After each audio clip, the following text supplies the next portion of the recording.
Assalamualaikum warahmatullahi wabarakatuh. Alhamdulillah, alhamdulillahilladzi arsala ilaina afdhala rusulih وأنزل علينا أفضل كتبه وشرع لنا أعظم شرائع دينه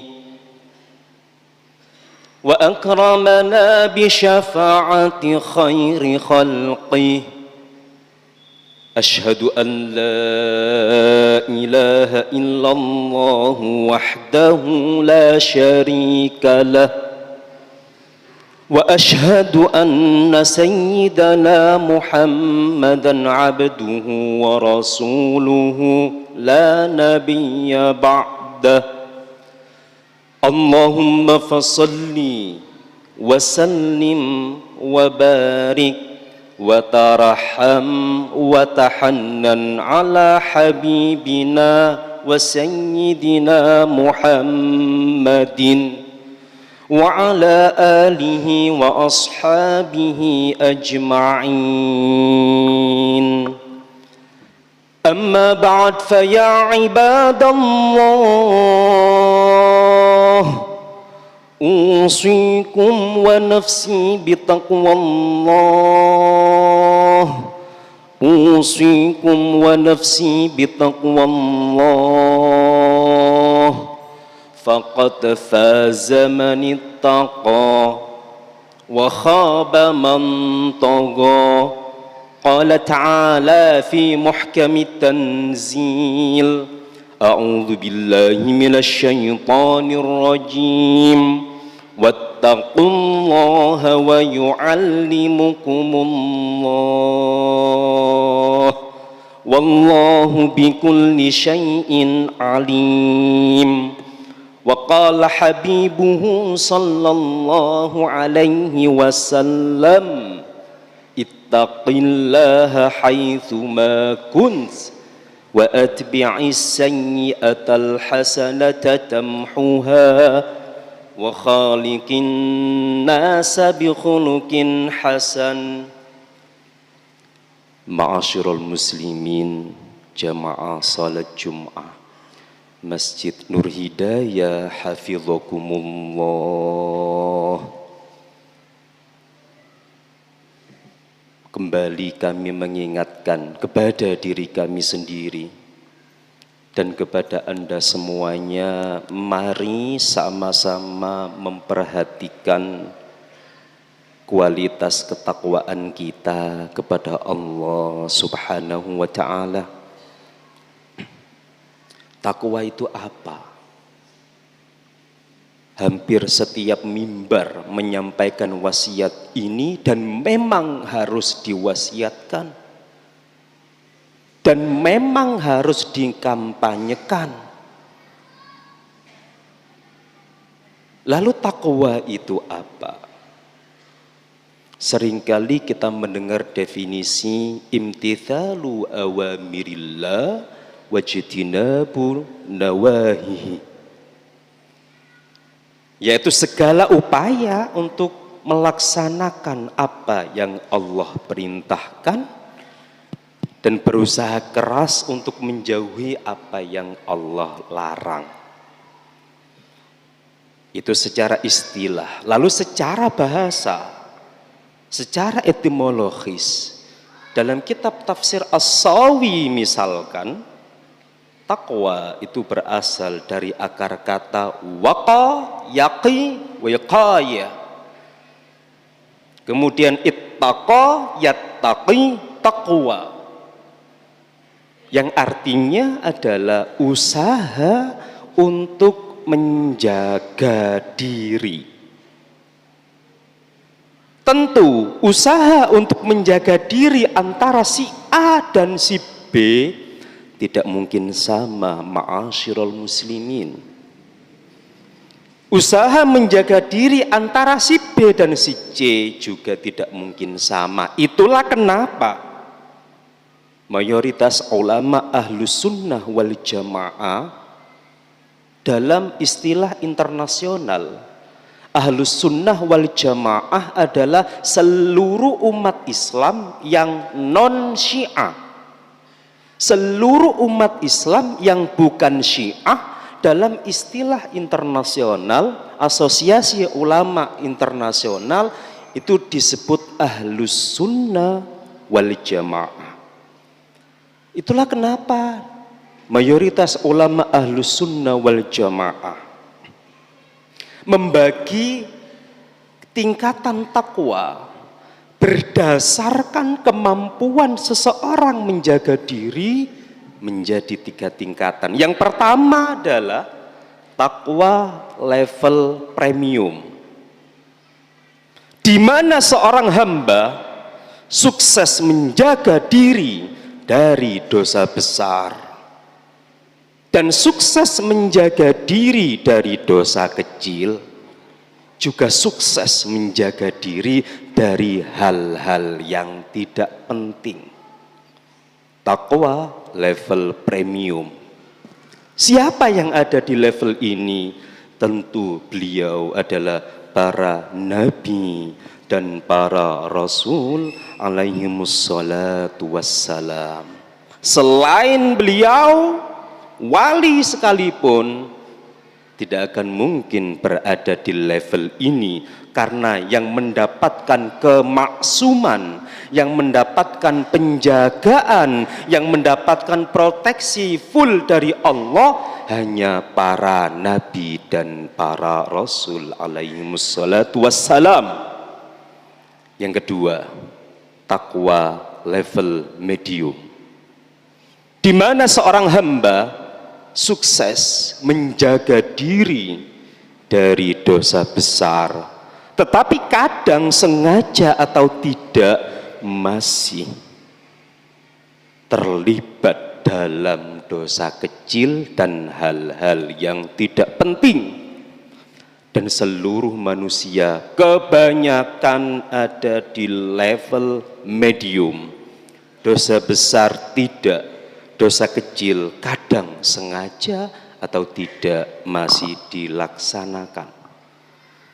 Yang ketiga adalah takwa level minimum paling rendah, di mana seseorang gagal menjaga dirinya dari dosa besar, gagal menjaga dirinya dari dosa kecil, tetapi ketika ditanya siapa Rabbmu, dia tetap menjawab la ilaha illallah,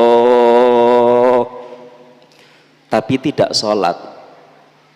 Ramadan juga tidak puasa, enteng saja melakukan dosa. Tetapi ketika ditanya siapa Rabbmu, siapa pangeranmu, dia menjawab la ilaha illallah. Ini takwa level minimum. Seseorang gagal menjaga diri dari dosa besar dan dosa kecil, tetapi dalam sanubari dia tetap la ilaha illallah Muhammadur Rasulullah. Dari ketiga tingkatan ini, Asosiasi Ulama Internasional Ahlussunnah wal Jamaah lalu membuat satu kesimpulan, ketiga-tiganya ini statusnya tetap muslim. Ketiga-tiganya ini, yang premium, yang medium, yang minimum, statusnya tetap mukmin. Dan seberapa besar dosa seorang muslim, asalkan bukan dosa kesyirikan, tetap statusnya adalah muslim, dan tidak boleh seseorang melabeli dirinya dengan kafir. Hanya gara-gara melakukan dosa besar, misalkan membunuh, lalu dikafirkan. Hanya gara-gara melakukan dosa besar, misalkan mencuri, lalu dikafirkan, tidak, ma'asyiral muslimin. Seberapa besar dosa orang beriman selain dosa kesyirikan tidak dapat mengubah status muslimnya lalu menjadi kafir. Saat ini betapa banyak model manusia yang dengan mudahnya mengkafirkan sesama saudara beriman. Apakah baginda Rasulullah Sallallahu Alaihi Wasallam pernah melakukan itu? Kalau kita membaca kitab Fiqhus Sirah karya Dr. Syekh Ramadan Al-Buti atau kitab As-Sirah An-Nabawiyah karya Syekh Ibnu Hisham atau kitab As-Sirah An-Nabawiyah karya Syekh Ibnu Ishaq, tidak pernah dalam catatan sejarah kenabian Rasulullah Sallallahu Alaihi Wasallam mengkafirkan sahabatnya yang sahabatnya itu melakukan dosa besar sekalipun. Apakah ada ustadz sahabat yang melakukan dosa besar? Ada. Sahabat Ma'is bin Malik al-Aslami, silahkan dibuka kitab Sahih Muslim nomor hadis 1695 sahih, di mana Ma'is bin Malik al-Aslami sowan kepada baginda Rasulullah, ya Rasulullah tahhirni, Nabi sucikan aku. Singkat kisah karena hadisnya panjang, ternyata si Ma'is melakukan dosa besar berupa zina. Karena statusnya sudah menikah, maka dalam konstitusi syariah dia harus dirajam, dikubur hidup-hidup sampai leher, lalu kepalanya dilempari dengan kerikil sampai innalillah. Ini eksekusi hukuman perdana, hukuman berat perdana di era baginda Rasul. Setelah kemudian almarhum si Ma'is dimakamkan, tentu sahabat melakukan, ada isu tersebar di kalangan para sahabat. Dua kubu. Kubu pertama, hebat si Ma'is, dia tahu loh resikonya kalau ngaku di hadapan Rasulullah, hukumannya sesuai aturan Allah, dia mati. Hebat dia, gentle dia, mau melakukan itu. Kubu yang kedua, ternyata ketokane rajin jamaah dengan Rasulullah, ketokane yo rajin pengajian dengan Rasulullah, ketokane yo rajin budal perang belo Rasulullah. Ternyata akhir hayatnya mengenaskan. Dua gosip ini sampai ke telinga Rasulullah. Lalu dalam satu kesempatan baginda Rasul mengumpulkan para sahabat, beliau menyampaikan sambutan, ya ayyuhan nas, laqad taba taubatan nasuha. Para menungso sedaya, koncomu wingi yang bareng-bareng kita lempari batu sampai innalillah kemarin, sungguh taubatnya telah diterima oleh Allah. Laqad taba taubatan nasuha lau qusimat ila hadhil ummah lawasi'athum, kata Rasulullah, umpomo saldo ampunan Allah untuk almarhum si Ma'is bin Malik al-Aslami, saldo ampunannya digunakan untuk mensubsidi mengampuni dosa kalian semua, cukup menghantarkan kalian semua ke surganya Allah. Subhanallah, tabarakallah.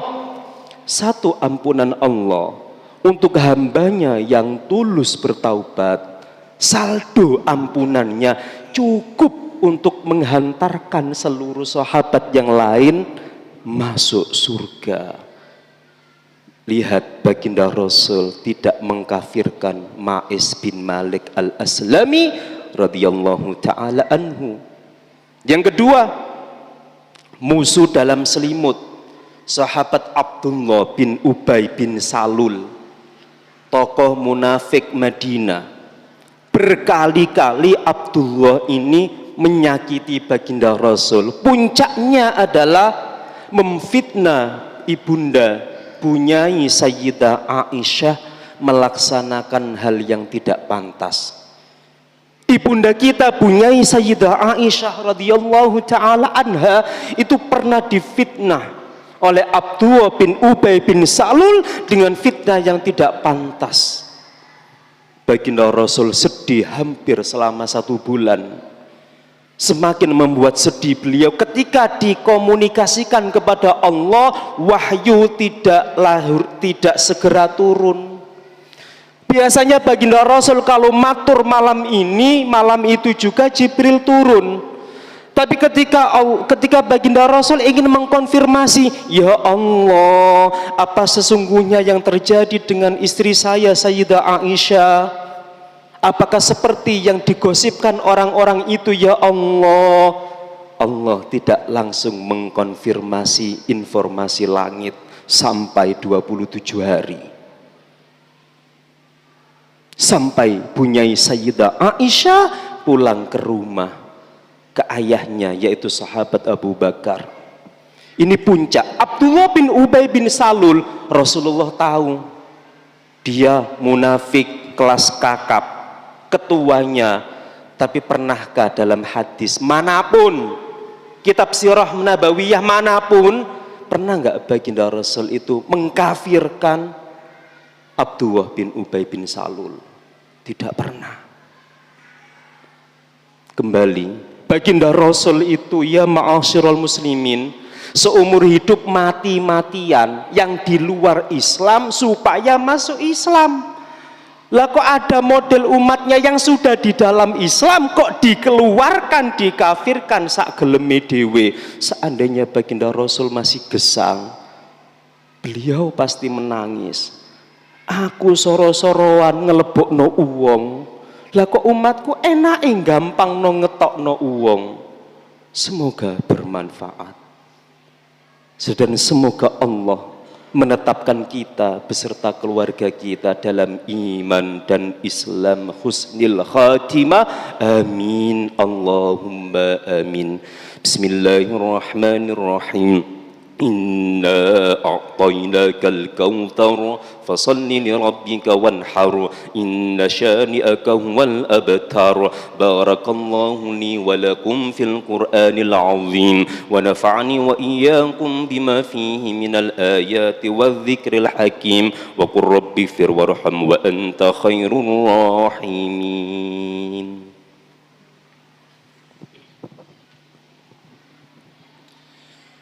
Allahumma salli wa sallim ala sayyidina Muhammad wa ala ali sayyidina Muhammad.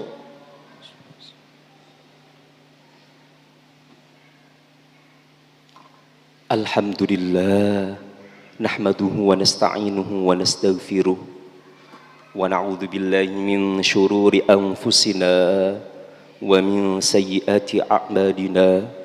May yahdihillahu fala mudilla lahu wa may yudlilhu fala hadiya lahu.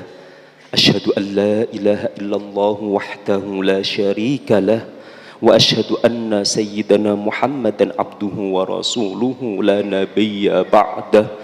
Allahumma fassalli wa sallim ala sayyidina Muhammadin wa ala alihi wa ashabihi ajma'in. Amma ba'd, fa ya ibadallah usikum wa nafsi bitaqwallah faqad faza man ittaqa wa khaba man tagha. Qala ta'ala a'udzu billahi minasyaitonir rajim wattaqullaha wa yu'allimukumullah. Wa qala habibuhu sallallahu alaihi wasallam ittaqillaha haitsuma kunt wa atbi'is sayyi'atal hasanata tamhuha wa khaliqin nas bikhuluqin hasan. Wejangan mulia dari baginda Rasul diriwayatkan oleh Imam Bukhari juga oleh Imam Muslim. Hadis sahih grade A. Baginda Rasul dawuh, iyyakum dhanna fa inna dhanna akdzabul hadits. Jauhilah olehmu berprasangka, karena sungguh berprasangka adalah sedusta-dustanya ucapan. Wala tahassasu, jangan kalian saling penasaran. Wala tajassasu, jangan kalian saling mencari-cari kesalahan. Wala tanafasu, jangan kalian saling pamer kesuksesan duniawi. Wala tadabaru, jangan kalian saling membelakangi.